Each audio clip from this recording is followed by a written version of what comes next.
Hi everyone, sorry to keep you waiting. So this evening or this afternoon, if you're in the US, I have it's a Bushcraft knives with Sean and Chris, otherwise known as BadeLord as well. So great to have Chris with the show. Obviously, we've got Randy, who's also part of the usual crew along with Sean. So hope you find it interesting. And I think we've had a pretty hard act to follow, actually, because Slippy and Thrifty's show was pretty good. I'm now an award-winning channel, so even if it was for the worst video on sports, but I'll take that. That's all good. So let me just get rid of this, and we can do a quick. Should we do a quick pocket check to start with? Should we start with you, Chris, as you're our guest tonight? What have you got? Got the bunny knife. The GC bunny knife. Yeah. Cool. Yep. You know, everybody knows I carry this all the time, so everybody should have already figured that one. It's cool. And anything else? Tactical flashlight. It's a Manker Striker, titanium. Oh, that's a nice one. Yeah. Let's see. Oh yeah, and then my brass pen that I always carry. That's cool. And that's about it for today. That's nice. I like a minimalist carry. That's always good. Sean, over to you for a pocket check. What have you got? Let me fish out my pockets. Let's have a look what we've got. I know what I've got. I've got the Otter. Oh, very nice style. I really like that one. The one I got from our friend Tony. Yeah. Awesome. I've got the Olight button 4. Nice. With me too. Yeah. And I think I've got a Spartan in my other pocket. Victorinox Spartan. If I can get my hand in there while I'm sat down. Yeah. Just a red Spartan. Lightweight carry today, just been at home. So, yeah. That's cool. Thanks, Sean. And Randy, what have you got? As my main carry, I got the PM3 lightweight with the RDS bead. Yeah, that's nice. Instead of the Spartan, I got the Tourist, I think.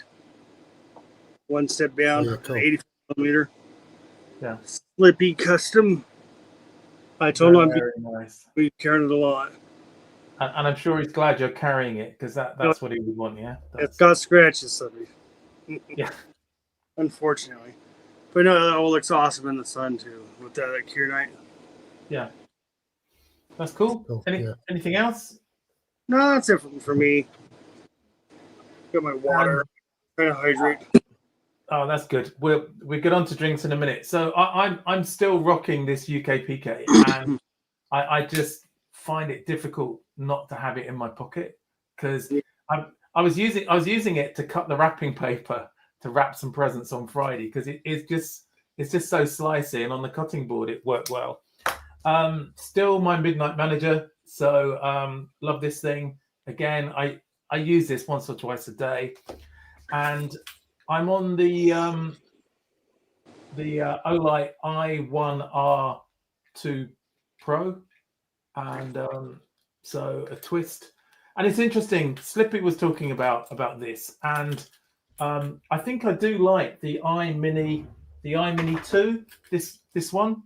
This one's just easier to have on your keychain as it comes on. Smaller, You know, you don't need to fiddle with it, which I quite like. I think this is probably a better flashlight, but for convenience on a keychain, the iMini 2 is just brilliant. So I think I'll probably find another place to put this and put this one back on my keychain. And one that I've not been carrying, but I've been quite proud that I can now open it. I've been working on this working out my fingers and just working the knife. So, and that's probably my sort of knife of the year. That I know it featured on Slippy and Thrifty's show, the Heine Haynes. It's really cool, though, especially with the red light. It's even cooler now. I can open it. So it's taken me since Sharp Show to get it working. But okay, so that's our pocket check. So beverage check. What are you drinking, Chris? That's proper tea, Southern sweet tea. Southern proper. Sweet. Okay, good stuff. Gotta be black. What? Black tea and sweetened. It's tea. Yeah, cool. Dirty sugar. And Randy, what beverage have you got today? So my mom went to the store in the house to pick me up something that looked fun, and she doesn't paint it. She just grabbed one. Yeah. And it's not really beer. It's a Smirnoff Ice pink lemonade. It's 8%. Oh, okay. I think that's in the UK we'd call that an alco pop. Yeah. You know? I think they would just call it a malt beverage. Yeah. I'll see how it is. It probably tastes like crap, but Oh, that's cool. That's cool. And thanks, Randy. And Sean, what have you got today?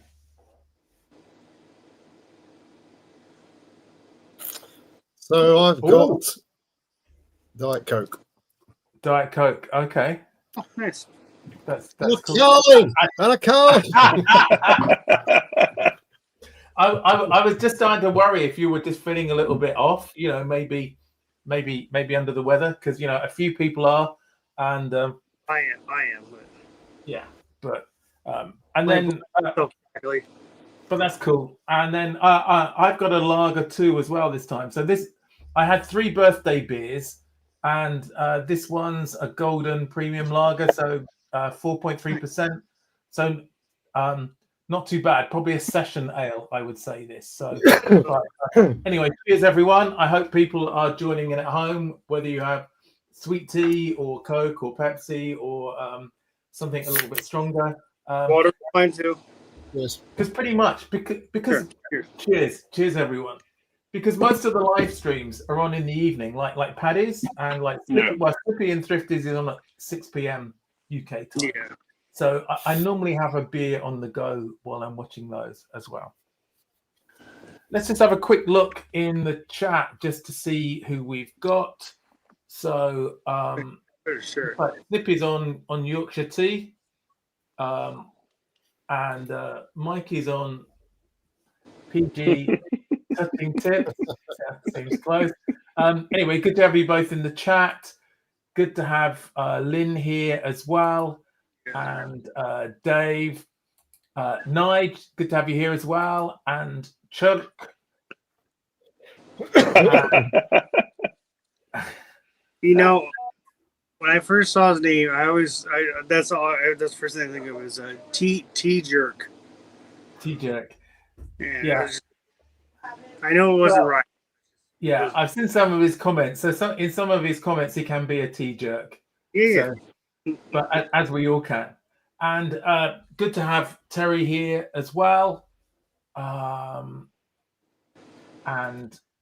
Nige and Stuart. Hope you're feeling better soon, Stuart. So I think he's on the honey and lemon. And yeah, thanks. Yeah, I have been a Wendy with that knife, or the knife was just tough, but yeah, I've got it open now. I'm just trying to avoid the rude stuff in the chat, but we'll maybe come back to that later.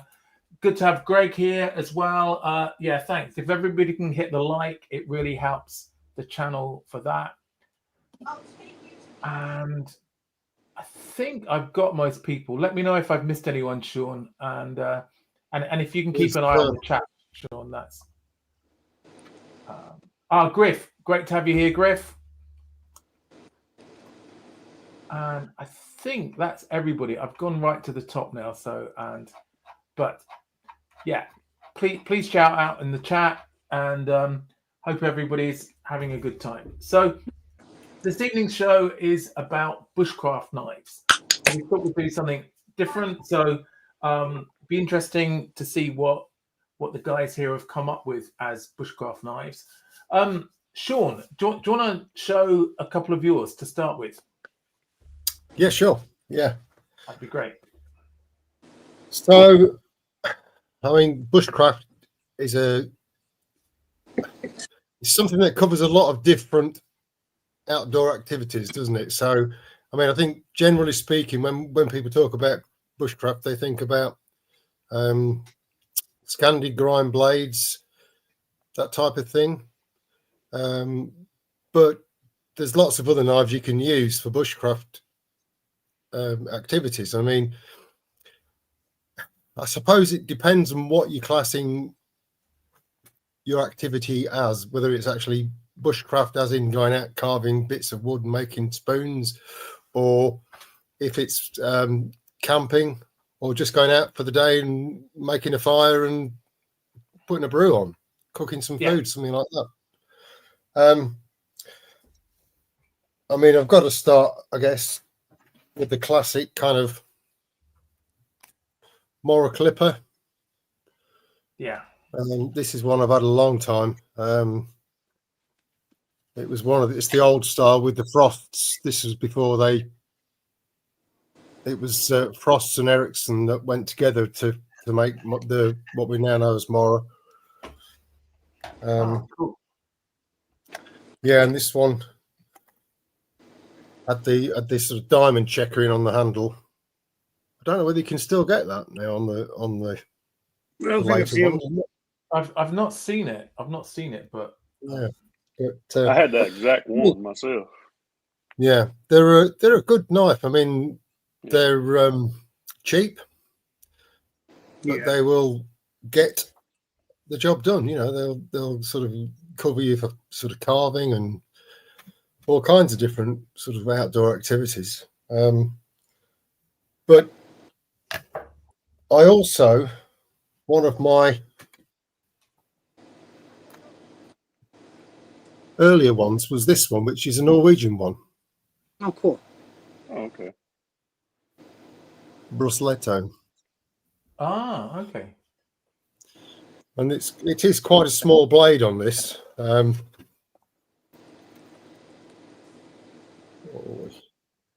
So it's about 3 1/8. Yeah. 3 1/8 blade. But it's in all but name, it's like the old classic Mora knives, you know, the red-handled ones. Yeah. Yeah.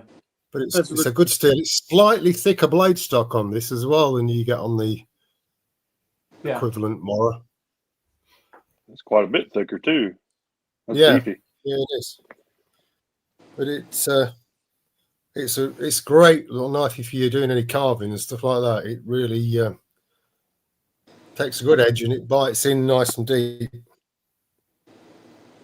And it's what you do find often with the Moras is the tips aren't always quite lined up. No. The bevels aren't always straight. Yeah. But this one is pretty good. Nice. On this version, this Norwegian one. That's cool. I mean, then I guess the kind of modern version of the red-handled clipper is the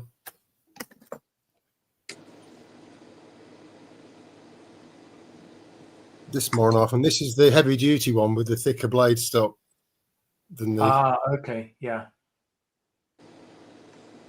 And does that have the sharp spine as well? Because I know some of them have like a rounded spine. It was one of their anniversary ones. Ah, cool. I got one of those somewhere around here. Yeah. Don't know where's that. But I mean, they're pretty good, the old Moras. You know, they do need a little bit of tweaking here and there. Yeah. The spine typically needs squaring up a bit just to get it to strike a fire steel better. Yeah, I did that with mine, with my stainless one. I filed it so it would. Yeah, I mean it's an easy job. Yeah. And you see, you can soon get them throwing sparks, definitely. There's another one there I've had quite a while. This is a finished one in carbon steel. Yeah. Huh. I don't think I've ever seen one of those. Again, in a plastic sheath. But it's got this, and these are quite old ones actually, but it's got the similar sort of thing you see on some of the more modern moors now, where you've got this removable belt. Yeah. Ah, and you okay. can Yeah. reverse it. Yeah. But it's also got, because they typically with the Scandinavian knives, they have this button hoop. Yeah. To loop on. I think a lot of the trousers out there have the outdoors on work trousers have a button to flip the knife sheaths too. Yeah. To hang them okay. from. Which is why you see that as well as just the clip. I think even on the Morris you get that slot to do the same thing. Yeah. Yeah, you do. They changed it somewhat recently. I don't know when, but it's like. Oh, yeah. What's that one, Randy? It's a more. They changed the button loop on it. Oh yeah, yeah. They're up there. Sorry, I can't go there.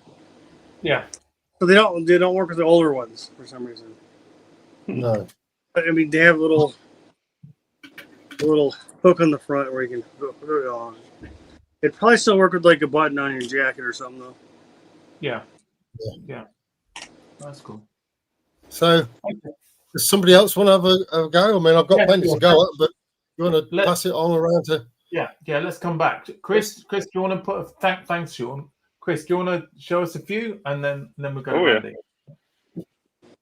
That's my Moore. It's probably my favorite model. Mm-hmm. Moore 510 in carbon steel. Yeah. Simple. Oh, that's small, isn't it? Oh yeah, it's not big. I mean, it's a little small knife. What I like about it is the blade from the spine to the edge is real narrow. Yeah. So that allows me to do certain things when I'm carving, especially.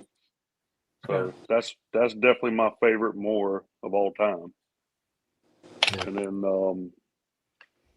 let's see, show a blast from the past. Some of y'all might remember this. The Cold Steel Mini Bushman. Oh yeah, I remember those. Yeah. They weren't that expensive. The steel's decent. I mean, it's nothing crazy, but like I said, it's decent. It's a little knife. Just you could attach it to, cut a pole, attach it to a stick, do whatever you want to do with it. Yeah, I like that. Yeah, and then the sheath is actually real leather too, so I like that. And then probably the one I use the most now is my custom from Swarovski Knives. He's a Polish maker. He uses LMAX. Nice. Yeah. That's his. So that's probably one of my favorites. I mean, it's Grim Micardo, and he does very clean work, and his prices are reasonable for a custom knife. Got squared spine. It's beefy, but it's probably my favorite one. It just feels great in the hand. That's the one thing about it. It's because some of the stuff are either the handles are just too small for my hand. Yeah. Where this one just fits perfect. And then of course you got the from Tony. Has anybody got the Aldris? The neck? Oh no, I don't. Sure. No, I haven't either. I haven't, but I've got the 2000, which has got the same kind of grind profile on the blade, or very similar. Yeah. So you've got okay. I will say with Eldridge, like the cans bowl. Is that the other one that has that? Yeah. So So sorry, Tony, haven't got the Eldris. It's one of the ones I've looked at. Yeah. But, when I first saw the Eldris, I thought I wouldn't like the handle, and when I got it in hand, the handle felt great for such a small knife. Yeah, like it's a really you get a really good grip on it, you know. So it's got an awesome handle, even though it don't quite look like it. Yeah, cool. Any other ones to show, Chris? Well, I got some. What about my machetes? Or we want to save those? Should we come back to the machetes? Yeah, because that's what I was thinking. Yeah, that's cool. Okay, let's go over to Randy then. Randy, you got a couple to show? Well, I mean, obviously everyone should have a Mora, but yeah, I have a custom one where North Star knife. He got a blank and he redid the handle in like leather, some kind of wood, and caribou. Really cool. I forgot to pull it out though. I felt dumb. But one thing you're saying, like Sean was saying, modding a knife. These ones I just were kind of gifts. So I haven't done anything with them yet. I'm not going to do anything because I might give them away. But one of the first things I do is I drill a hole through the handle right here, and it'll file a back spring like you were saying, Mark. Just so you can throw sparks off it. But they're really handy. They're cheap. You should throw one in the back of your car, in the trunk, or whatever. But one brand I really like and I want to buy more of is BPS. That's a Ukrainian company. And they come with a really decent leather sheath. It's not cheap. I mean, they're usually not cheap, but it's a really budget-friendly knife. I think they're comparable to Morris in price. I got the smallest one just because it was the cheapest one. And I needed something to put in my EDC bag. It was a little bit smaller than a Mora. This one doesn't have a name, but it's like... What still do we think of? 1060, Chris? Yeah, I think it was 1060. Okay, I can't read it because I don't have my glasses. I could check real quick, double check. That's okay. Yeah. But it's easy to sharpen, and this would be a great, for sure, a great camp knife. So if you're cooking, cutting stuff, this would be perfect. Yeah. 1066, excuse me. 1066. Okay, thanks. Yeah. And it's I want to say sand. I don't know the word on either. It feels perfect in hand though. It's nice and smooth. You could use it for some bushcraft tasks like skinning and stuff. You could chop small wood. You might even be able to baton with it. I wouldn't try with it, but yeah. And then finally, this is more. I don't know if I call this I would say this is more of just a skinner, not a bushcraft knife, but that's also something good to have. This is an American Hunter series from SMKW. A pretty cheap knife as well. Yeah. Really awesome blade shape though. Some aggressive jimping on there, so your thumb's not gonna slip. But just really cool stuff. I think the BPS is probably my favorite, and I'm probably gonna get more when I get money. Yeah. They have like a larger one. I think it's called HK3 or 4 or HK2. Check them out though; they're good, hell of a price. I think Mikey has some because I think he was talking about, and they're killer price. Yeah, definitely they're worth it. Yeah. I say try a cheap one first and see if you like it. Yeah. If you don't like it, then don't buy anymore. It's like 10, 15, 20 bucks. You can most people can get something like that. So, but that's it. I'll let's see you next, Mark. That's cool. I just do a couple, and I showed them more. This was my first one that one of my sons got me for Christmas. So the stainless one, and to be honest, I used it more as a sort of a camp sort of cooking knife, really. So if I was camping, but actually, my first one too, Mark. Yeah. So exact same one. Sorry, Randy. I was just saying that I have that was my first Mora was exactly the same as yours. Yeah, and they always come super sharp, and the blade means they don't dull so easy. This is something similar, so similar to the one Chris had. It's a Halter Force, but it has a thinner blade, and I think this one's stainless as well, actually. So, but that's nice. I got that for Christmas last year, and then another cheap one that I bought, which isn't really a bushcraft knife. I think it's more of a craftsman's knife. It's from Fiskars, but it's very similar. And this just has, I think if you can see, it has the crosshatch a file, but it does. I think you can probably just about see on here where I've had a go at throwing a spark from it with a ferro rod. So Yeah.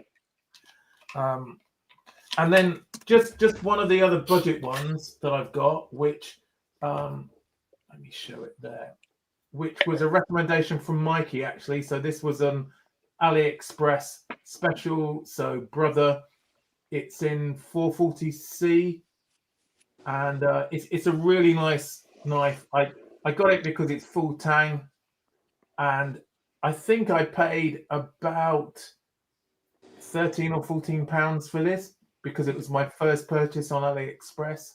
I think otherwise it's about 18 pounds, probably something similar in dollars. So, but a decent thickness, good bit of jimping, and a nice sharp spine on it as well.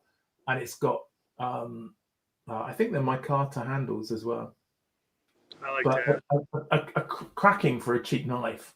So if you haven't seen them on AliExpress, I'd certainly give these a go. So they're brother. But anyway, that's it for the cheapies. Sean, do you want to show a couple more? Yeah, sure. Let's have a look at something a bit different. So this is another Finnish one, Puko. Carbon steel. Yeah. It's What's the got handle? it's stacked leather discs. Okay. It's it's one I've used quite a bit. It's had a bit of use over the years. Yeah. I really like that. Yeah, and it's one I had to flatten off the spine because it was quite it was that forged like the morals come a bit, but yeah. So just sharpen the corners up on this. Yeah, it's good and maneuverable in your hand. You know, if you're doing any sort of detailed work, you can get up on the tip, even if you want to, you know, grip really close up for any kind of skinning or anything like that. But it will do the job. Yeah, it's a nice little knife. And then there's this one I've had quite a while, which is it's kind of a Woodlaw clone. I think I must have had this one 20 years. Oh, right. Yeah. Bird's eye maple. 01 tool steel. And it's you can see it's had a bit of use. Yeah. And this was from eBay when we could buy knives on eBay without any grief. Yeah. Yeah. So I don't know when did that stop on eBay? Has it been for long? it was early 2000s, 2000 and I want to say something like 2009, 2010.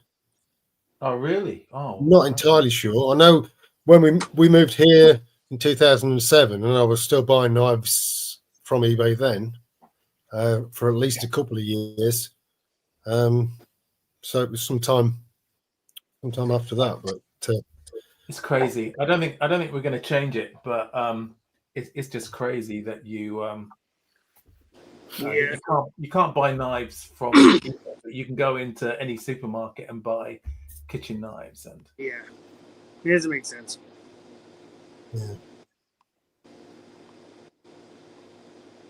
So any other ones? Well, I know. I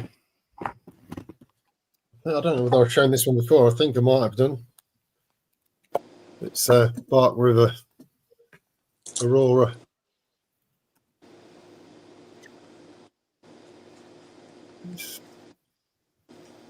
Synthetic handles. Yeah. And it's got the convex grind on this. I like that one. Yeah.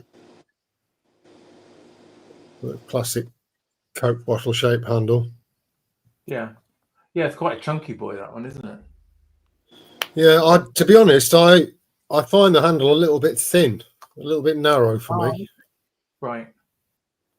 Which is strange, really, because I mean, I guess because of the length of the blade, it kind of makes it feel less comfortable in the hand. You know, those wooden handled Mora type knives seem to feel more comfortable than this does somehow, which seems crazy, but yeah.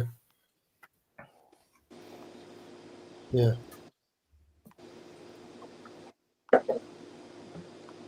What else have we got?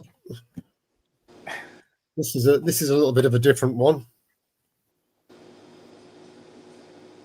This one was from Nepal. Oh, Nepalese take on a Scandi.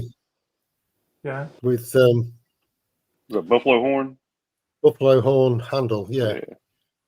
And it's so the tang's heated and then pushed through, and it nearly come through the other end. You can just see where it's obviously nearly protruding, but it hasn't done. Yeah. And that one, I've had this one quite a long time as well. Yeah. Yeah, I like the blade shape on that. It's got a little bit deeper belly, hasn't it? Yeah, I mean it was actually made. I got it online again a good few years ago, and it was from a guy that was it was into cookeries, the Gurkha knives. Yeah. And he got a Nepalese guy who made them to make this. He made several of these. Yeah. So I'm guessing it's going to be a very basic carbon steel, but it's a good little knife, really.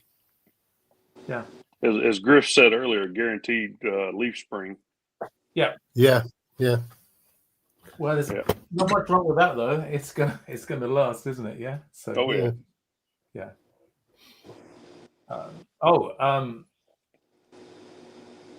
Benny wasn't impressed with his Bark River Aurora, and wasn't keen on the sheath either. So,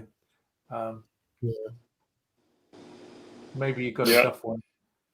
I know. I had a Bark River Aurora. I think it was one of the first runs they come out with them, and the sheath. Eventually, I cut through it with the knife, and I didn't keep it for very long because I just didn't care for it all that much. It was all right, but like Sean was talking about, the handles are a little bit thin. Yeah, I found that. Yeah. Okay. Any others, Sean? Were you there? Well, since we've got Benny in the house, he'll probably recognise this. Does it get the Benny seal of approval? That's the key thing. I'm waiting. Oh, cool. Yeah, it's a big old multi-purpose Sammy knife. This really reindeer herder's knife. That is quite big, isn't it? Yeah. 9-inch blade on it, this one. Yeah. Yeah. Okay. I think it's got the seal of approval from Benny, so that's good. Thought it might. And Zen's talking about a cookery, so a broken Magnum. And so since Benny's there, I better show another Norwegian one. Look at that handle. It's awesome.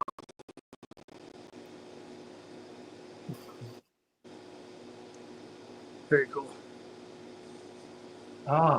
That's cool. Benny says he has 5. Would have been in the early 90s, I think, when I got this one. Yeah. Yeah, got a bit of gunk on the blade, by the looks of it. Yeah. So I It's think huge. the Benny's seal of approval, which is good. And Grubben means the old man. Sorry, suitable for me then. Yeah. That's cool. Thanks, then, Sean. So Chris, have you got a couple more to show, or are we into the machetes already? We're going to be into the machetes already. Have you got smaller machetes to start with?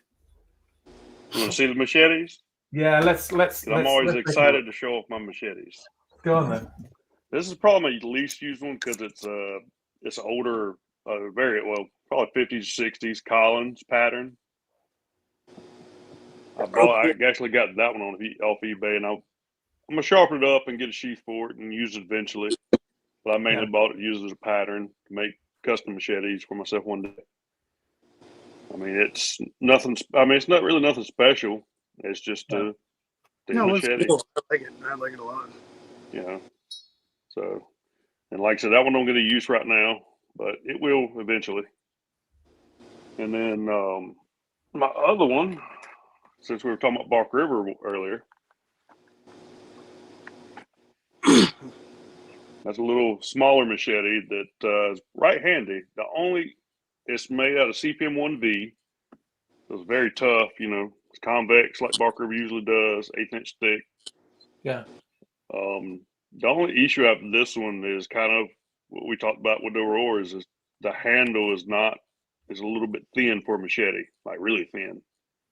Right. So my hand will cramp on this if I use it for too long. But for like little stuff around the camp, it's perfect. Size of it. Maybe it's a lady's machete. Could be. I don't know. Or If Wendy's. it is, I'm be a little jealous because I like it a lot. I like it. If this handle was thicker and probably a little bit taller, I'd love it.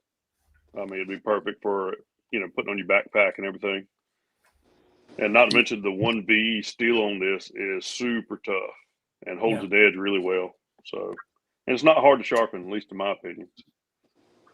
And then my most used machete. I've used this thing for I don't know how many years now.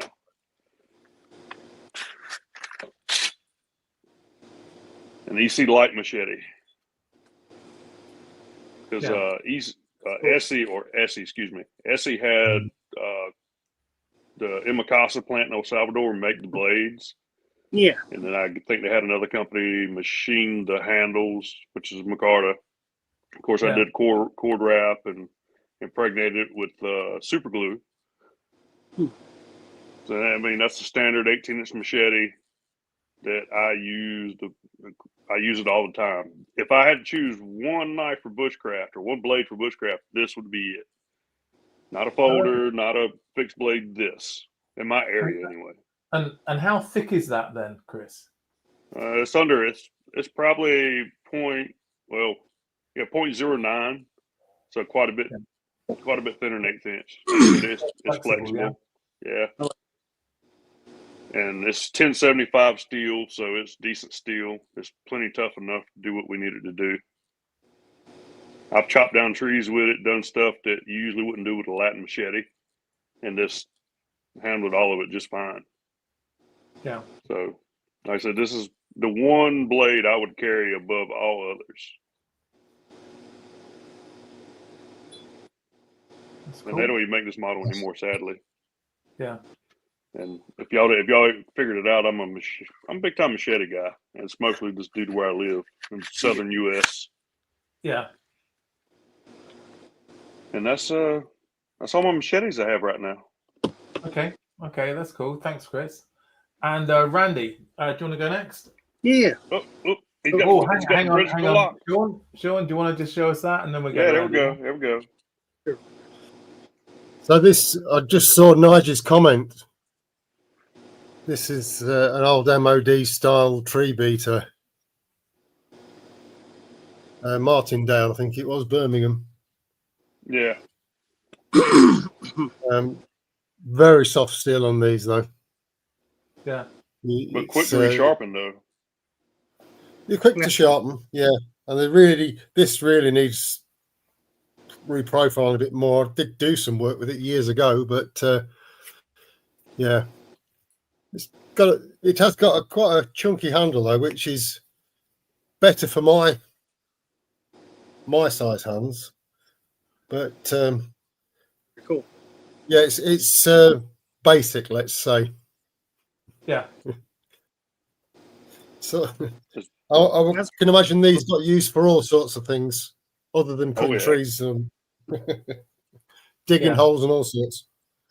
Well, there was some talk about banning machetes in the UK, but that seems to have gone away. So hopefully they won't come back to that because they do have a use. That's a pirate sport. No, that looks like old Collins. It does look a bit like this one's made in Czechoslovakia. Yeah. You can probably just about see this stamp on it.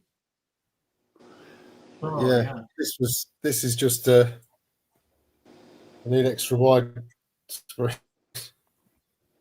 It's just like the one Chris showed. It's thin, so it's kind of you're looking at sort of jungle kind of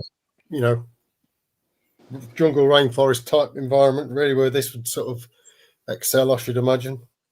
Yeah, especially when you got swinging all day.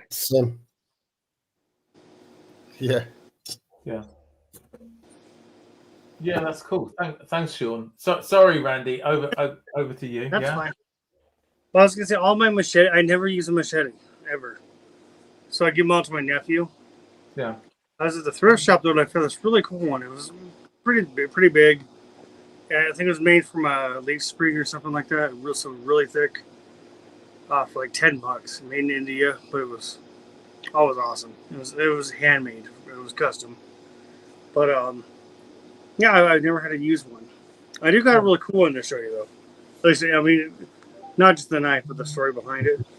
It's an Ontario knife company, Rat One, which everyone knows they got bought out, so you're not going to find these probably for a while, if at all. Decent sheath. I should make my own. But yeah, the Rat 5 inches long, I think. I think it's $10.95. You got micarta, that like tan micarta, and then I got a bead made from Eric Starr. The story behind it's kind of cool though. Choir Boys Cutlery was having a raffle, and my mom heard we watching them, so she gave me $10 and she won. She won 4 knives.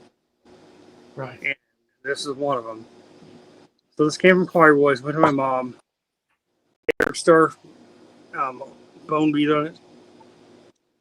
Well, Eric Starr said be like probably one of my favorite knives to check out. It was he made a Farrier's rasp, and it was awesome. Oh, that knife is cool, yeah. And ironically, it was really similar. It had micarta, was smooth micarta.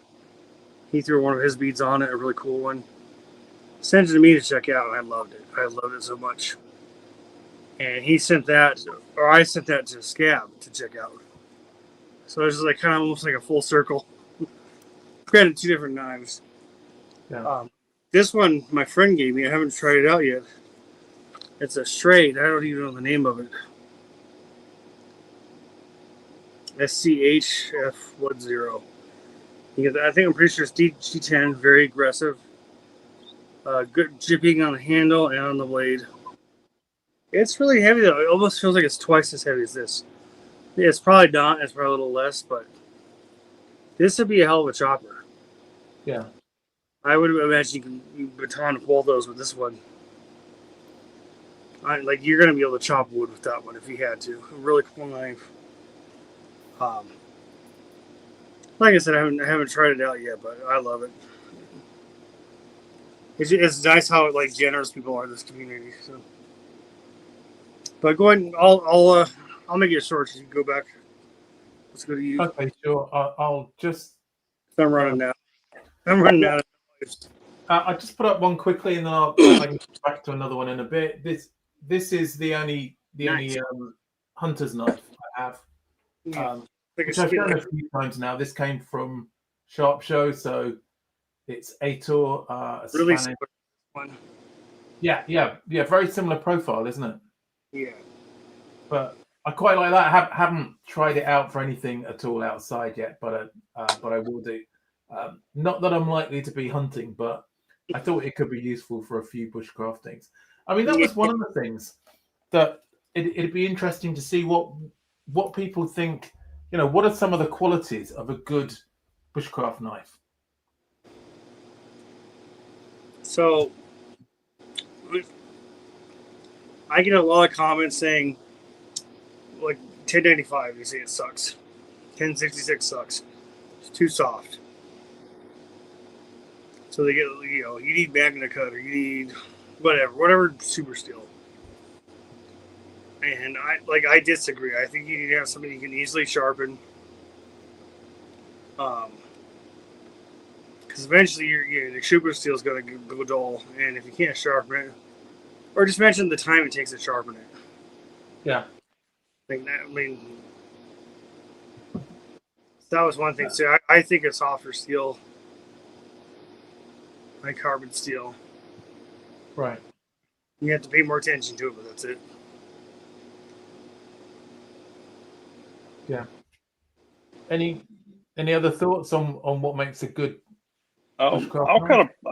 I'll kind of play off what Randy was talking about there too, and give my opinion about it. And it's similar, but basically I look at it with the steel is a steel that you yourself can sharpen in the field. Yeah. I mean, whether it's a carbon steel, stainless steel, it really doesn't. I don't think it matters too much, as long as you can sharpen it effectively in the field. Exactly. I mean, like me, I one of my favorite steels is CPM 3V. I can sharpen that in the field. Yeah.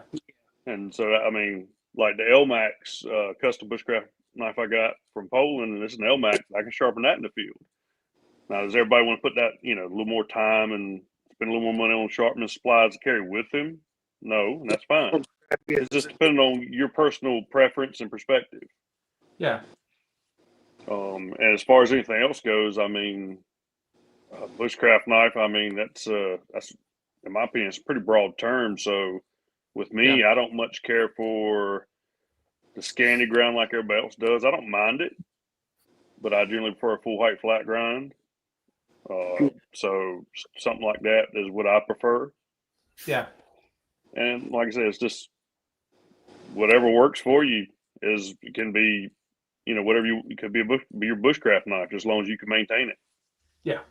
And then what sort of sharpening stone would you use for sharpening in the field? Me, I put together kits that were just use like sandpaper, like automotive wet and dry sandpaper and leather. Yeah. Like I've done those before. Default was it default kniving diamond stones? Some of those are handy. Just for especially if you got harder to sharpen steels. I generally will recommend somebody get some kind of diamond stone or something. A little pocket diamond stone, something they can throw in their pack or in the pocket. Yeah. And it's just like what Randy's got right there. That would be perfect. It's got everything you need right there. Yeah. Yeah, that's cool. That's cool. Yeah, so I was just noticing, and I didn't work this out. It was a comment from Mikey, and then he obviously realized I haven't picked up on it, so he's got about indie. I think it's about my hat. Yeah. And, but yeah, this is really I put it on as sort of like a bushcraft hat, which I might use later, but it's more of a festival hat. So just going to music festivals and things. But I like when I go out, I like a booty hat. Where it's kind of just like soft fabric, and you can spread out around, just like yours, but like a little flatter on the top. Yeah. I've got a couple of softer, lighter ones which are better, because the trouble with this is being leather. Your head, my head sweats. So even my neck. Yeah. But I just thought, as we were talking bushcraft, I thought it might be fun to have a hat for that. And Sean, any thoughts on sort of bushcraft knives from you? Well, I mean, the thing is that as a knife guy, or as knife guys, I think we are all kind of predisposed to be going to be buying all kinds of different knives and trying them and seeing what works for us. Yeah. If I was to recommend one to somebody just kind of wanting a knife to go and do some bushcraft, a boring answer, but I would say Mora. They'll do it. They'll get it done. And I agree, actually, Chris. I've got a red-handled version of one of those. There it is. 510. 510, cracking little knife. and like you say, very maneuverable for any kind of tight carving and stuff.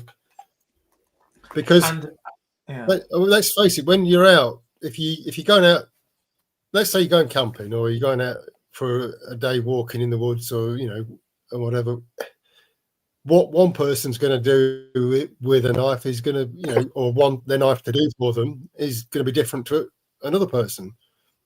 So it's finding what works for you. Steel to me is not such a big issue. I quite like just a basic carbon steel. And it's easy to sharpen.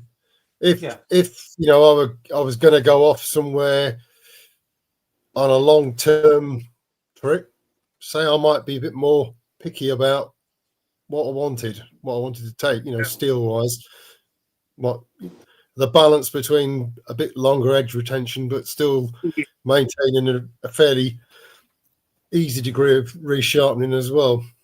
But like Chris said, if you've got the kit with you, and like Randy showed those little work sharps, they're perfect. Handy little kit. Yeah. Just to touch your blade up, bring it back to a good working edge.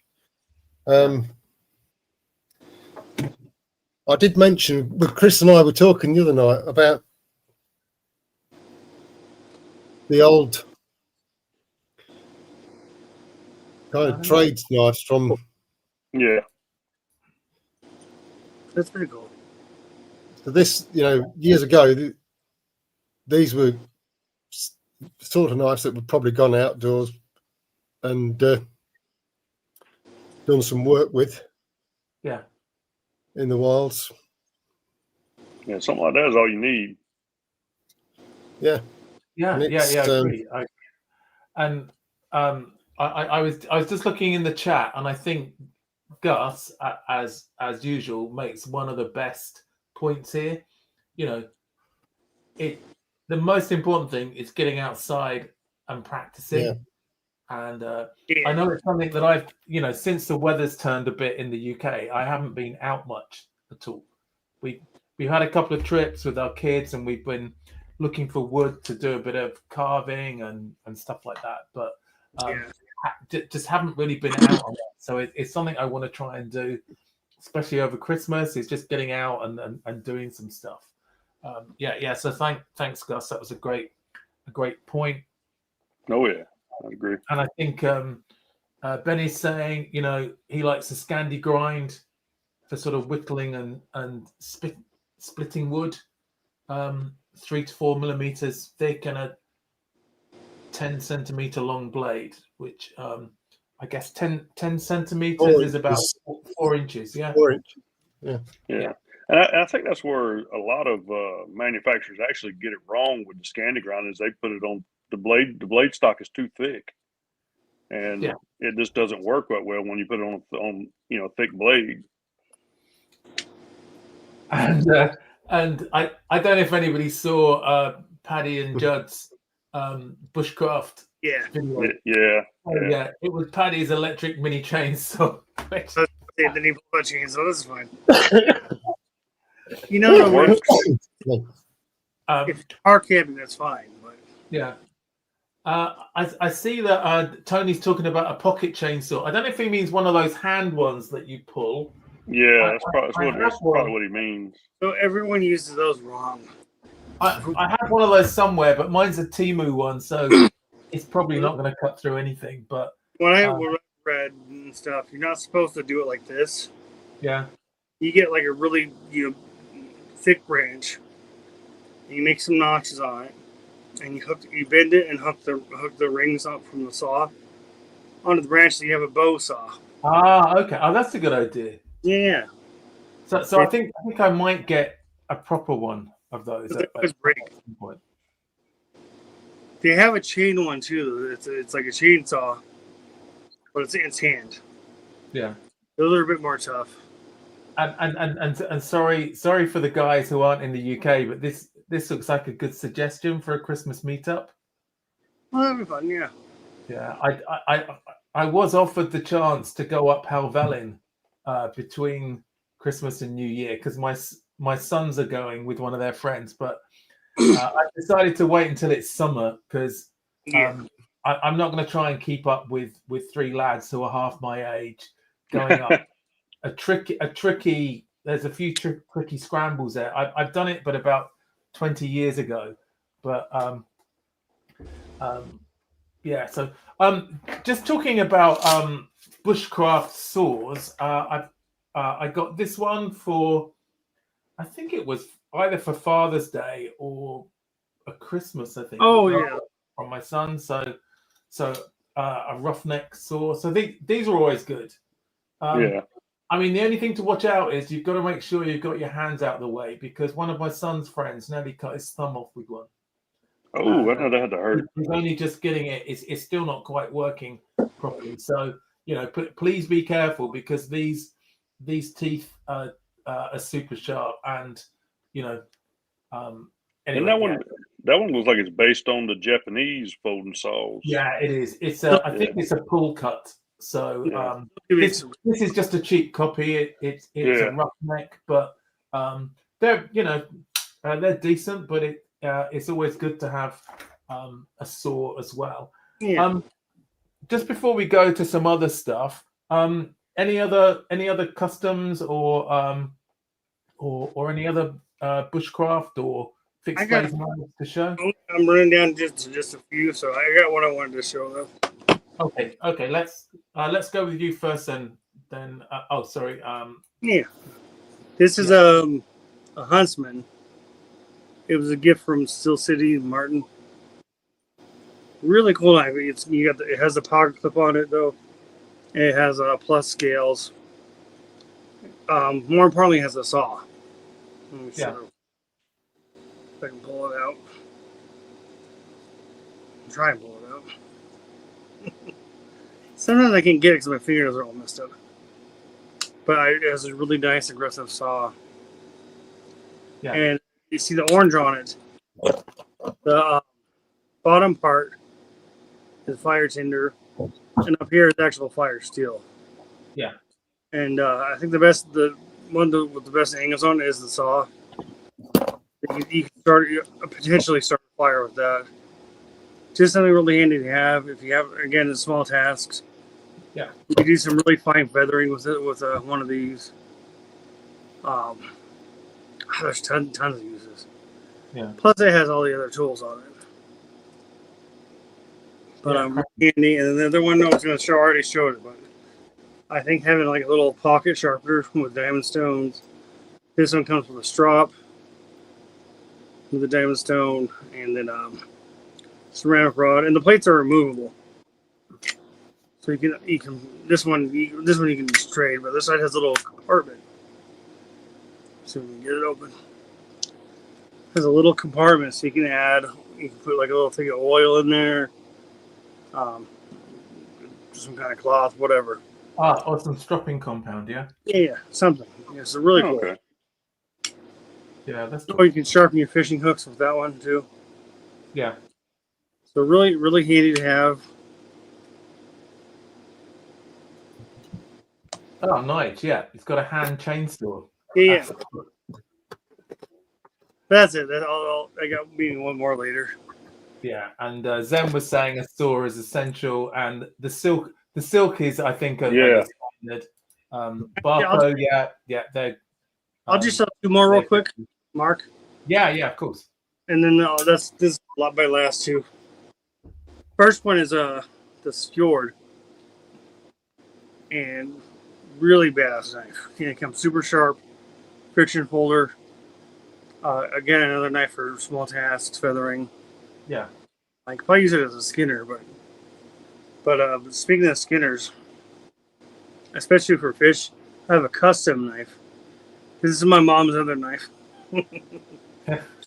And it's AEB dash AEBL. Yeah, AEBL. It's a killer knife. It even looks like a fish. I really like the shape of that blade. It's a bit different, isn't it? Yeah, really great jimping on it. Yeah. This would be a great fishing knife for sure. Yeah. But that's it for me. I don't have a whole lot more, so. Oh, that's cool. Let's focus on Sean and Okay, thanks, Randy. That's Yeah. great. So, talking about folders, and Randy mentioned the Huntsman, Yeah. but if you Oh yeah. want to have The the Hunter. slightly bigger 111 mils, Yeah. these are good, and they have a nice. Well, they've got the locking blade. Yeah. They've also got the longer saw than the 91 mils. It's fantastic. I've got one similar on the on the Hercules. Yeah. And they are fantastic. The saws. Yeah. And this one has the corkscrew, so you could also add tinder and the small mini fire steel if you wanted on that. Yeah. Felix Imbler has a thing where you can put a small ferro rod, a thin ferro rod, and you can tuck it away. I think it's where the screwdriver goes, if you've got the screwdriver, yeah? There's one that goes where the toothpick is. Yeah. And then they got one that'll go right there. Just with these, I have noticed that if you strike it on the thins, like you strike it wrong, you can break it. So you strike it on the thin side, not the wide side. Yeah. So you want to strike it right there instead of right there. I think I'd rather have a separate ferro rod, a decent one. Oh yeah, I mean I would too.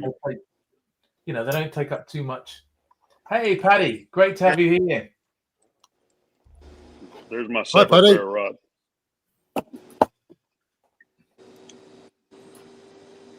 And then this is a nice little file even. Oh yeah. Small fixed blade U2. Yeah.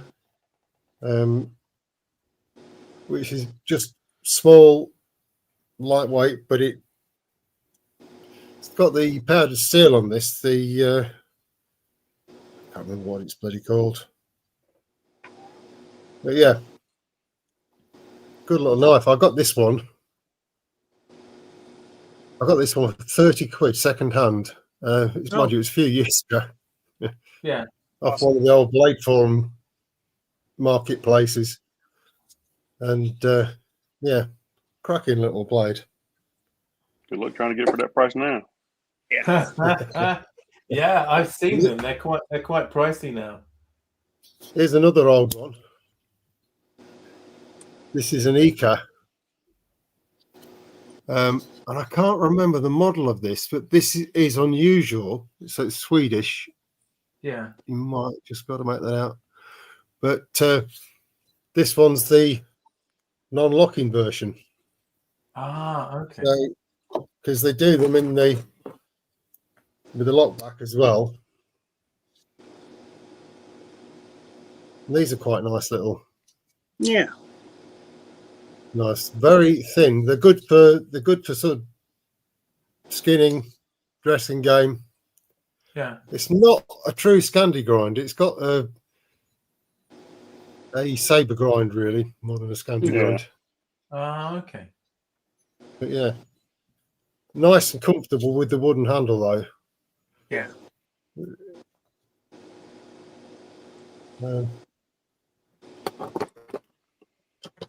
Also another Swedish one.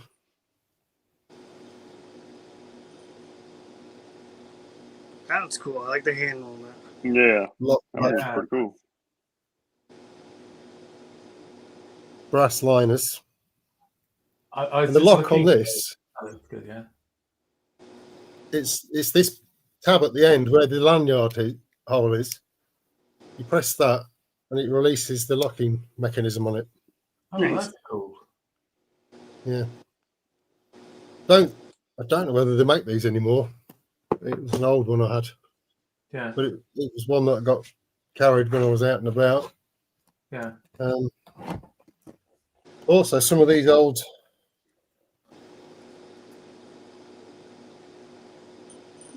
This is a really old one. and it's got a sort of swedge on the top of the blade.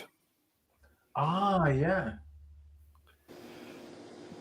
So it's not a Frost or a Ericsson, but it's like a bloody razor. That is. It's got a really good feel on it. It just seems to hold an edge for a good while. Get some work done with it. Yeah. There's also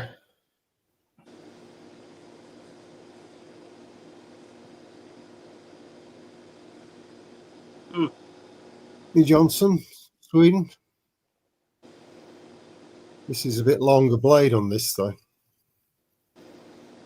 But, I've not done very much with this. I've had it quite a long time, but again, it's good and sharp. Of course, the Twisted Assisted Gambler. Yeah, that was cool. I've not really took this out and used it much since I've had it, but it's a nice sized little knife. I nearly bought one of those at Sharp Show and ended up getting the Twisted Assisted Arthur Wright one instead. But yeah, I mean it's pretty much a 3-finger knife for me. Yeah, but it's got a lanyard hole in the end, so with a lanyard on it, it would be a little bit more grip. But it is a nice little knife.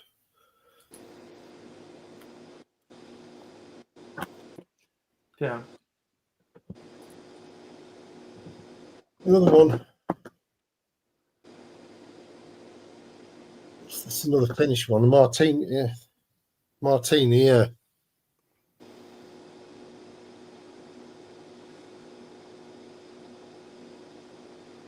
Which is another kind of traditional. Yeah. Knife. This one's had a bit of use as well. But yeah. That one looks older than me. It's got the engraved. They do the engraving on the blades. I mean, obviously, when they get a bit of wear on, you struggle to read them. Oh, is that the maker's engraving on it? Yeah. That's cool.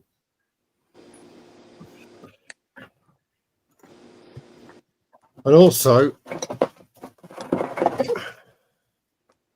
now I've had this. This is a bit embarrassing, really, because I've had this 17 years, and it is a Julius Pettersson blade that we bought when we were in Sweden. We went and met him. Went to his Smithy's forge, and it was actually where the Ray Mears did the filming for part of the Bushcraft Survival series, where he went and met Julius Pettersson. And I always planned to get a handle put on it, but I still haven't as yet, so I really need to get my finger out. Why not just do duct tape? But yeah, that's his actual. I don't know whether you'll see it on there, but that was a bit of paper it came wrapped in. Still even got the paper after all that time. Yeah. Huh. That was a shock. But he's a really nice guy. Really friendly. An awesome. Yeah, we spent quite a lot of time there that day with him. What about like stacked leather? Yeah, Or do you want to boot wood or bone or horn? Yeah, 17 years, Mikey. It's bad, isn't it? Yeah. Just talking about the Gambler. So Mikey says there's new patterns coming in 2025, and yes, I saw that. And Nige says the only reason he hasn't got the Gambler is because he's got a JSK Knives Terrier. If anybody knows that, so. And Gus is saying get some stag walnut and leather, and he'll help you with it if you want. Hey, that'd be cool. Yeah. So this sounds like a good project for a bushcraft weekend or something. Yeah. So. Knife making weekend. I'm not sure or curly birch. He's right. Curly birch would be a great one. I know they used to do they used to do stack birch handles too. I always like those as well. Yeah. Yeah. This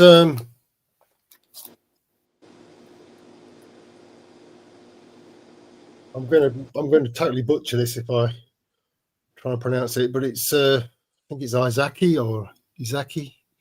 Yeah. They do this. This is leather, but they do them in a stacked birch version, which I wanted actually at the time, but the stacked birch one was out of stock, so I went for the leather one. Yeah. And but the birch looks really nice. Yeah, that's cool. Yeah, and Andrew's saying, leather or stag, he thinks will suit that. So or do both. You could do like leather, stag, leather, or whatever. Yeah. That's cool. I just have one more fixie to show. If I can just pick it up. And I keep showing. I think I show this. I've shown this every week since shot. Beautiful. I love that one. But what is that? So this is a custom one, and it's got I don't know if you can see it's got red G10 liners. Yeah. And I think it's maybe curly birch for the handles. It looks fantastic. I like that one a lot too. And I want to see if I can show the maker. And I'm still trying to find out more about this guy. It's not easy to show. So I don't know if you can see it. There's a sort of a rampant lion with 3 stars over it. Mm. And it says more and then Ireland. So I'm still trying to find out a little bit more about that. So this was the one I bought this with the A Tour, and I got the 2 of them I think for £80.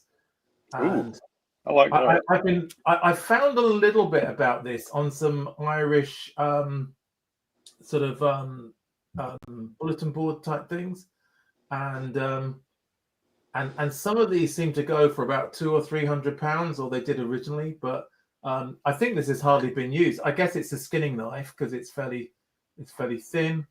It's nice and sharp. I got it to use for a bit of bushcraft. It definitely won't be a beater, but I just love this. But I'd love to know a bit more. I think it was made by Davey Moore, but I've just been trying to find out a bit more about him. I'm not sure he's still with us anymore, but it just came with this fabulous setup with the stag ferro rod as well.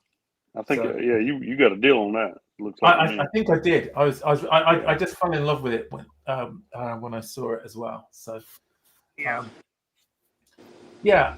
think it's that time of the podcast where we get the keep carry crap out. Keep carry scrap. No crap here. let me just pull it up. That's a Freudian slip mark. I think it was, yeah. Let me just get rid of that. So, I think I was explaining, Chris. So, there will be 3 knives here, and you can keep one. It's one you don't use too often. It's a special knife. One is for you to carry a lot. So we don't use the word beater because it upsets Tony, but I think he's walking Scooby, so we might be okay. And then the other one is to scrap. But normally by scrap, it's normally to send to Randy. But it's one that you don't want anyway. Okay. So these are the 3 that I've picked. Just to give a shout out, and I'm not sponsored by Kongi. I'm not looking for free knives, but he has some. He's a UK-based knife seller. He has a cracking mixture of new and used knives. I know a lot of the guys in the Discord have bought a lot of stuff from him. So I found these 3 on there. This one is made by Wendon Sharman, and it's got a sandbar stag handle with a brass lanyard tube. and it's B-cut blade steel. So with stainless steel pins as well. So it looks like it's a little bit hard to tell. It's got a little bit of a hunter shape here, but a nice bit of squashing on the top. Looks pretty much like a Scandi grind there, I think. The one in the middle, this is made by Roger Harrington, and it's called a Bushcraft Custom Forester. It's in RLW 34 blade steel with oak handle and black liners. And then this third one, this one's a bit of a smaller knife. It's made by a guy called Lee Bennett. I don't think he's here. He's with us anymore, but it's got olive wood with this really nice mosaic pins, 1095 carbon steel with this Hammond on the blade. So which looks quite cool. And I had to look up what Hammond was because as you know, I'm still a sort of a learning knife guy. Yeah, so I understand that's where you can see where the edge has been sharpened and it sort of shows through on the blade. So those are the three then, Chris. Do you want to talk us through your keep, carry, scrap and what your thinking is? Yeah, I think the Charmin I would keep. I mean, it looks good. I like the stag handles, but I wouldn't ever really carry something like that too much. But I would keep it and just like to have it. Yeah. The Custom Forester, I would scrap that. I'm not the biggest on Scandi grinds, and I'm not sure how thick that blade is. If it was thin, might change it, but I don't know. It looks so that would go to Randy. Yeah. Do what? Yeah. And then the Lee Bennett I would carry because that's a simple knife. It's got a nice high grind on it, like I like. It's 1095. Like I would carry that. Okay, that's cool. And I think it's reasonably small. So I think it's got about a 3-inch, 3.25 inch. Sorry, 3 inch. Yeah. Okay, that's cool. So that was keep, scrap, carry. Yeah. Yep. Okay, that's good. Sean, what's your thinking on this? Well, the only maker there I've heard of is Roger Harrington, and I know I've seen a lot of his knives, and he makes some nice, really nice stuff. Yeah. So I'd probably carry that. Okay. I don't know. Really don't know. I would probably keep the Lee Bennett and then pass on the Wendon to Randy. Okay, so the stag. No complaints. Yeah.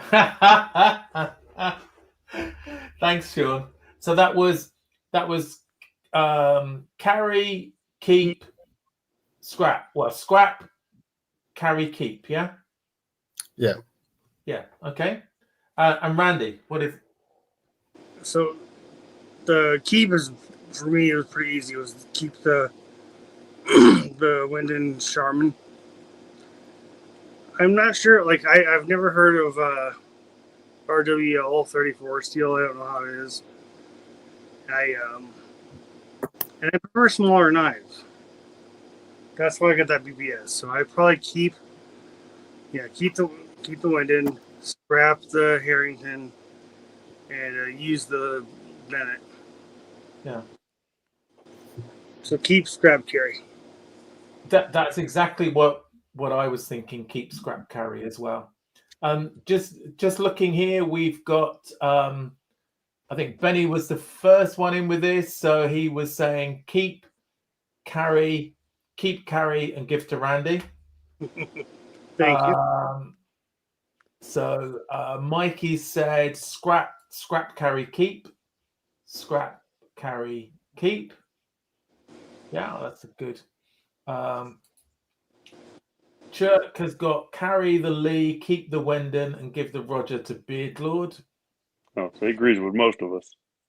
Okay, I think he's, and I think he's just giving that to you because you didn't like it. Yeah, that's fine. I can grind fine, it. Jack. I can expect you yeah. to troll. I'll put it on the belt grinder and grind it to a full height flat grind. And Gus, it's always important to get out regular so you're a swinging swag out. Okay.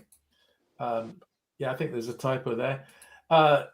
Yeah, Dave, can't do that. But you know, we'll come back to buying them. Yeah, thanks, Nigel. If you can hit the like button, that is always good. Mike is saying that RWR34 is a nice stainless. I'm sure it is. I just don't know anything about it. So it's Zen, yeah. And Zen was saying keep the Harrington and Bennett and give the Wendon to Randy to keep. Okay, so I assume one of those you will carry. I think I got all three now. Yeah. Like Yes. So Andrew was saying carry, give to Randy, and carry. Yeah, one's got to be a keeper. Come on, you've got to play the game, Andrew. Yeah. Okay, that's fine. Yeah, cheers, Gus. That's a bit more information, I think. You know, if you're on the phone, you can watch it on the toilet as well. Just that's fine. So do we want to see how much of these are being sold for on Congies? If anybody was super keen. So interesting, I thought. I was surprised that the Stag wasn't the most expensive one. And I guess the Lee Bennett is more expensive because he's not with us anymore to make any. Yeah. Those aren't too terrible though. Yeah. So, of course I picked the expensive one to carry. Of course. Expensive taste, Chris. Well, I don't. Or you know a good knife when you see one. I think the olive wood was one of the which sort of picked that out. If you go and look on Congies, there are some pictures showing them from different angles as well. If anybody's interested, and if I keep doing this, I should maybe get some commission. I think, but we'll see how it goes. But I'll try anyway, Congies has it's a great site to look at, and I think he does trades as well if people are interested. That's what I heard. Yeah, I got to check their website out. So it's based in the UK though, but I'm sure it'll ship. Given the thanks, Randy. You put the link up. Yeah, that's good. And Andrew likes a clip on the Stag. Yeah, I think that makes it a bit different, doesn't it? Hi, Weldon Carey. Great to have you on the show. And I'm sorry if I've missed anybody in the chat. There was somebody there that I hadn't seen before, and I might have missed saying them, but I will get better at this as we do more of these. Right, let's clear that out the chat. Just while we were talking about, we had some folders, and I know you showed the Huntsman.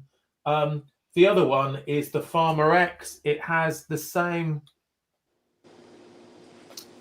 It's pretty much like the Huntsman, but in ALOX. Yeah. And you can do a lot with this, and you can cut through something that's probably this thick, if I can show that. So about that thick, a branch with this fairly easily. It cuts on the pull.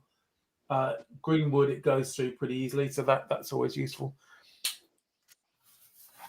Uh-oh. What happened? We took over. I'm going to. The lunatics are in the asylum. Well, I'm going to.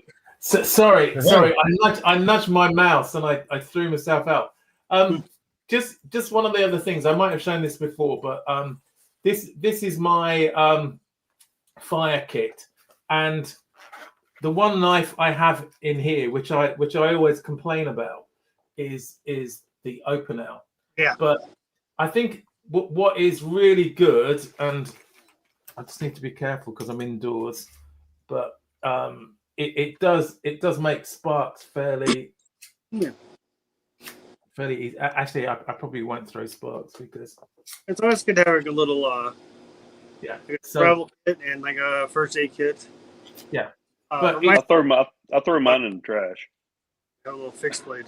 so I think it does have its uses, and as Mikey would say, you know, if you're really short of kindling, you can burn the handle as well. But it's great for that. So and you can do some feather sticks with it as well. Yeah. So it's not bad. It's not bad for that. So I'll stop moaning about open L at some point maybe. And jerky. Jerky's always good.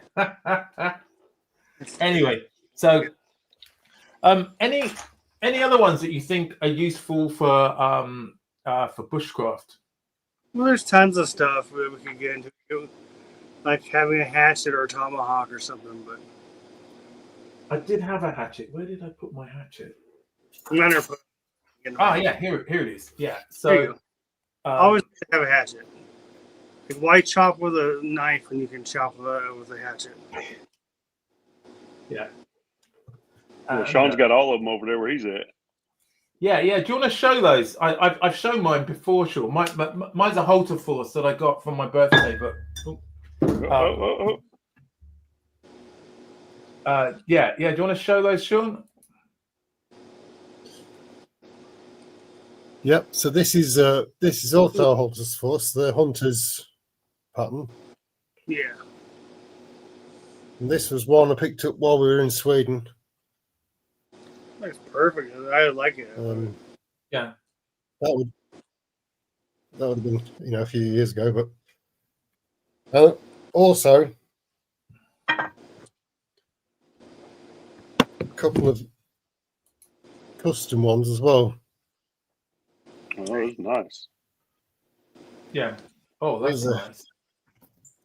Is that stainless? Nice little. No, it's polished, but it's super polished, isn't it?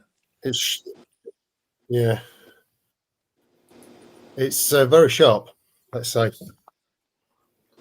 And also, well, I've actually got two of these, and I just chopped my leg off then. Uh-oh. You right? So no, just yeah. Well, the good thing is, Lily's fairly close, and she's trained. He's gone to bed. No. Everybody, the last time Sean's gonna be on the show.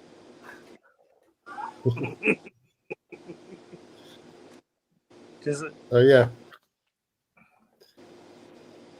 This one in particular is a really, really thin profile. Wow. I like that. It's a short handle as well. Yeah, so it's a real. Yeah, I mean, yeah.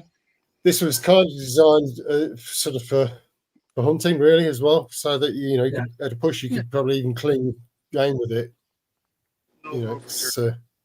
That's a really thin edge, isn't it? Yeah. Yeah.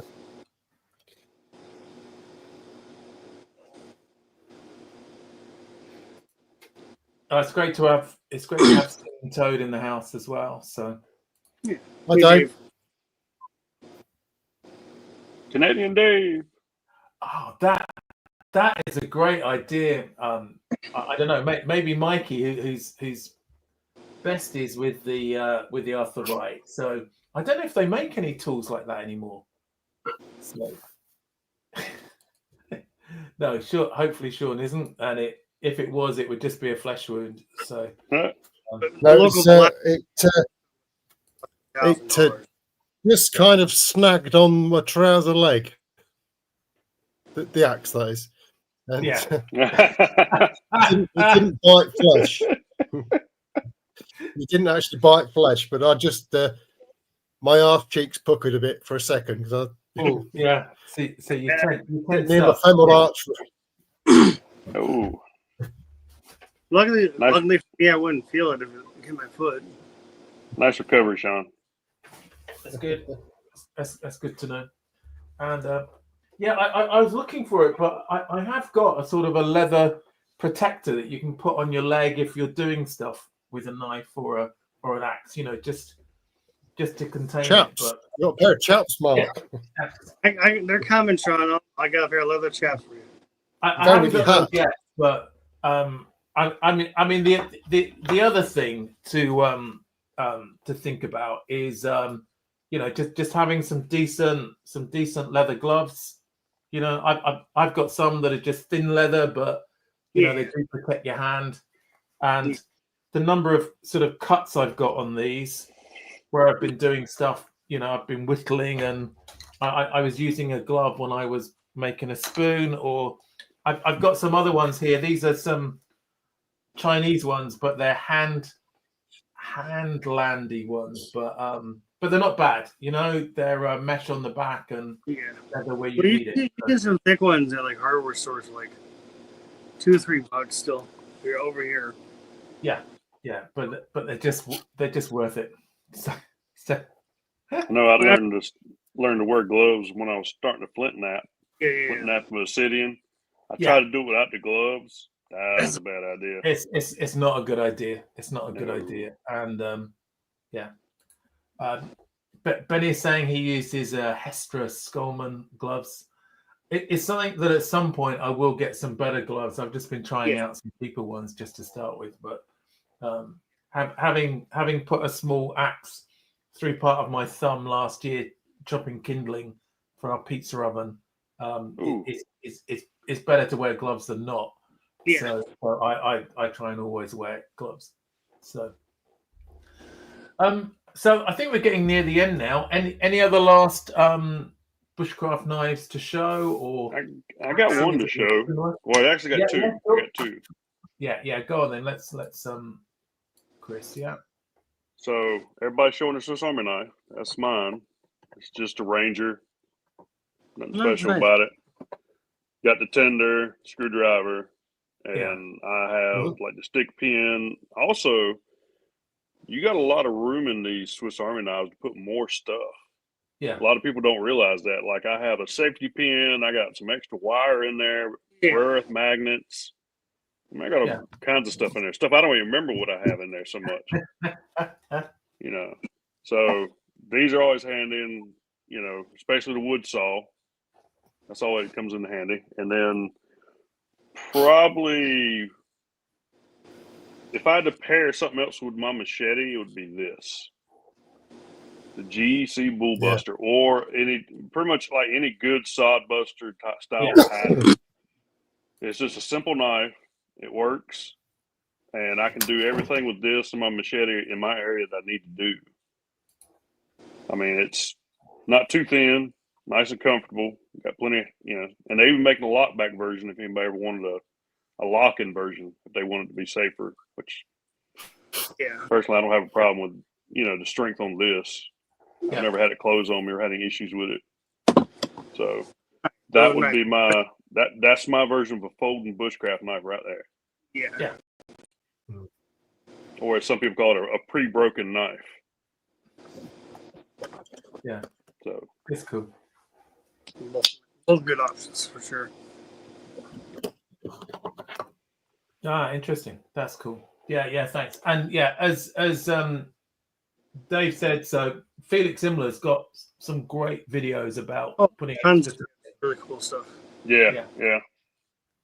Okay. It's actually his videos are what actually gave me the ideas for some of my stuff. So I was like, hey, that's a good idea.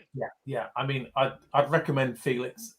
He's one. I think he's one of my grail guests on this show. I think I want to get better at doing it though, a bit smoother before I invite Felix on. We're fine. Yeah. So is that the twisted assisted one or the standard? It's the twisted assisted Arthurite one, but I mean, I haven't done anything bushcraft wise with this, but if I was going out doing any bushcraft, I'll definitely have one of these with me. Yeah. In the pocket, it's because the shape of the blade, Yeah. Well, even a lamb's foot, or a sheep's foot. Yeah. Well, Mikey was out there doing stuff with a Barlow on one of his shorts. It's surprising what you can do with some of the knives, as long as they're well made. And you think about it, how many people have been doing bushcraft style tasks with these knives since before any of us were alive? But back then they didn't call it bushcraft. Yeah.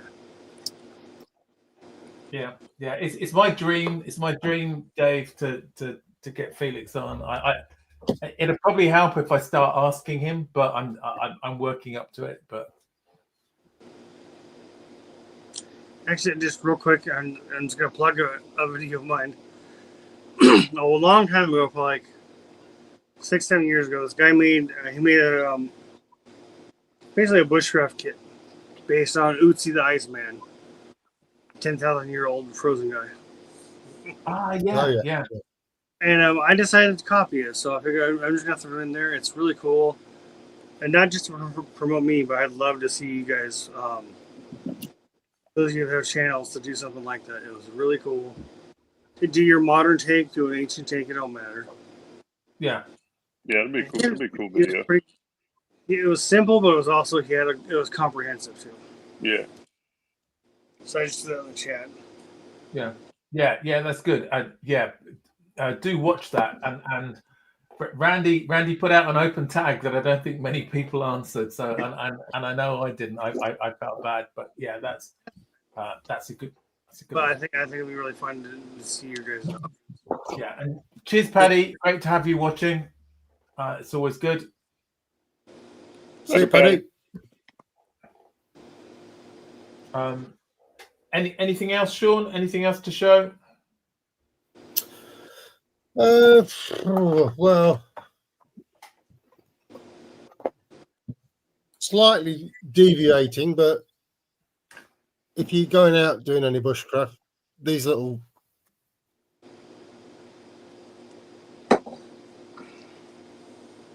sort of wood carving.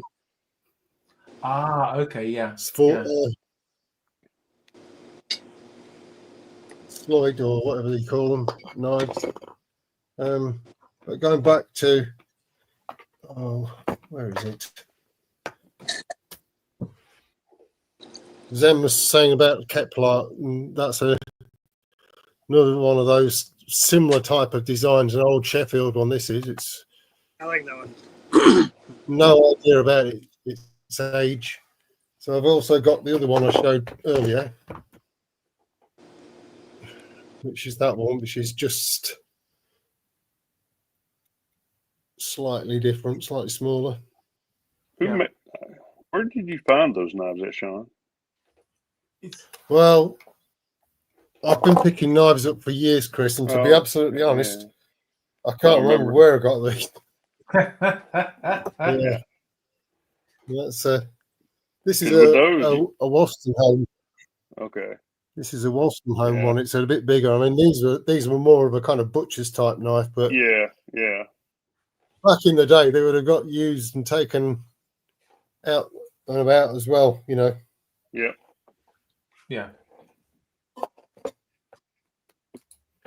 Griffiths is saying basic Mora knives on Heine's for about £10. So yeah, which is cool.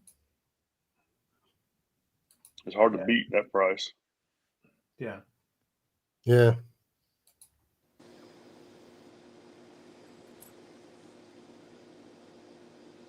Oh, okay. So there's a few cat parts around. That's great. Yeah, I'm out of knives, so of ones related to bushcraft. But I think the key thing was, you know, we have some that we would like to use for that, but the main thing is just to get out there and do some stuff. Yeah. And take some time to do it. You know, whether it's carving a spoon or stuff, or you know, practicing fire lighting, because the other thing that I want to do more is get more into lighting fires with a ferro rod, and then trying some other methods as well. Yeah. So just get out there and do stuff. And anyway, it's been great having people in the chat. Good to see some people as well, and good to see a lot of the regulars here as well. So thanks for that. we'll do some sort of show next week. Hopefully, Sean and Randy are around, and we'll work out what we're doing by then. I'm not sure we'll have one the week after. We'll see how things are going, but might have a break for a couple of weeks as it's sort of like coming up to New Year and stuff. But, stuff, yeah. But as always, big thanks to everybody in the chat. Big thanks to Randy. Thanks, everybody. And Sean, our regulars, and big thanks to Chris for coming on and showing some of your machetes. And I appreciate y'all having me. And if there's anybody in the chat who's even if they haven't got a channel, if they've got a collection that they'd like to show, we can maybe base the show around you. So drop me a message. My email address is on my channel. It's on my channel banner or around there, or just catch me in the Discord group. So I'm there, if not every day, most days, or if not, send a chat to Randy or Sean, and we can sort out coming on. Yeah. So thanks for everybody. Have a great afternoon or evening, or for those in the UK, it's getting a bit late now. So take care, and we'll see you again soon. Thanks, everyone. Good night. Bye. Thanks, everybody. Bye. Take care.